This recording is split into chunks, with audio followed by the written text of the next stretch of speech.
اللہ نے میرے نبی کو کیسا بنایا؟ ایک بدو عورت ہے، ان پڑھ عورت ہے، ام معبد الخزاعیہ، وہ میرے نبی کا حلیہ بتاتی ہے. آپ کو ترجمہ کر کے سناؤں گا، لیکن آپ الفاظ کا ردم اور الفاظ میں میوزک وہ آپ سب محسوس کریں گے.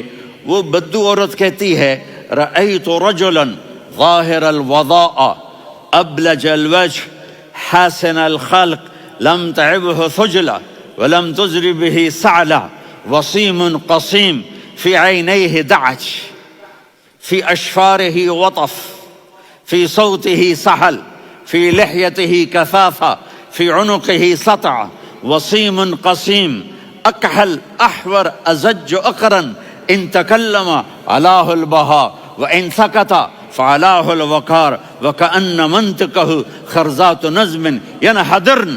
اللہ، پتہ چلا کہ الفاظ کا ردم. وہ کوئی بولو تو صحیح، کیا ردم ہے. اب ترجمہ سنو. وہ کہتی ہے اپنے خامد کو کہ ابو معبد، ایک شخص آیا تھا، مجھے یوں لگا جیسے 14ویں کا چاند کپڑے پہن کے زمین پہ اتر آیا ہو. سبحان اللہ، کیا کہ انتہائی خوبصورت، انتہائی حسین و جمیل، پیٹ نکلوا نہیں کہ بدصورت ہو جائے. کہا اتنا خوبصورت تھا کہ سر سے پاؤں تک حسن اس کا غلام تھا، خوبصورتی اس کی باندھی تھی، اور میں جدھر سے دیکھتی تھی مجھے حسن ہی حسن نظر آتا تھا، اور جب میں اس کے چہرے پر دیکھتی تو میری آنکھ نہیں بھرتی تھی، میرا جی چاہتا تھا میں دیکھتی جاؤں دیکھتی جاؤں دیکھتی جاؤں، میرا دل نہیں بھرتا تھا. کون؟ وسیم. وسیم اسے کہتے ہیں جس کو دیکھنے سے دل نہ بھرے.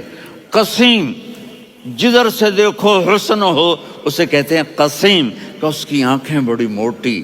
احور، ادعج، اشکل، انجل، ابرج، اہدب، یہ سب میرے نبی کی آنکھوں کی تعریف ہے. ان 5-6 الفاظ کا ایک مطلب ہے کہ اللہ نے کائنات میں ایسی حسین آنکھ کسی کی بنائی نہیں تھی. حسن و جمال آنکھوں میں، اور پلکیں بڑی لمبی. یہ عورتیں یہاں نکلی لگا لیتی ہیں نا لمبا کرنے کے لیے، تو میرے نبی کے قدرتی یہ بال لمبے تھے حسن کو بڑھانے کے لیے. داڑھی بڑی خوبصورت تھی. زبان میں، آواز میں جادو تھا، آواز میں کشش تھی، آواز میں ایک ایسا دل کھنچتا تھا. گردن لمبی تھی، سر سے پاؤں تک حسن و جمال تھا. جب وہ بولتے تھے نور چھا جاتا تھا، جب وہ خاموش ہوتے تھے وقار چھا جاتا تھا. اور سوا البطن والصدر، سینہ اور پیٹ برابر. سبت القصب، سیدھا قد تھا، سیدھا قد، بالکل سیدھا قد. عریض المنکبین، چھاتی چوڑی تھی. طویل الزندین، بازو لمبے تھے. رحب الراحہ، یہ ہتھیلی بڑی چوڑی تھی. چوڑی ہتھیلی سخاوت کی نشانی ہوتی ہے. رحبر. مسیح القدمین، پاؤں اتنے نرم تھے لگتا تھا اس پر تیل لگا ہوا ہے، اور پانی اس سے یوں نیچے چلا جاتا تھا.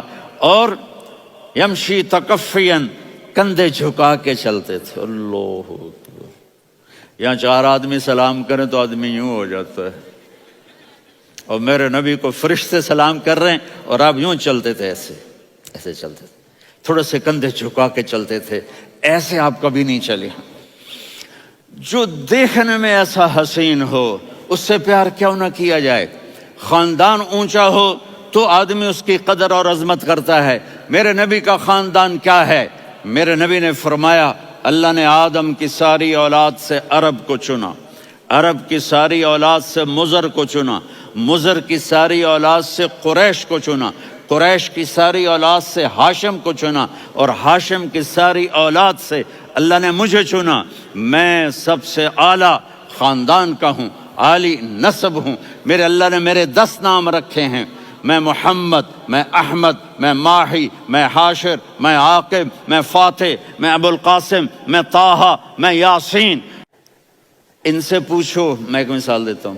محبت ہوتی ہے نا، چھوٹا بچہ گود کا، میرا چاند، میرا دلارا.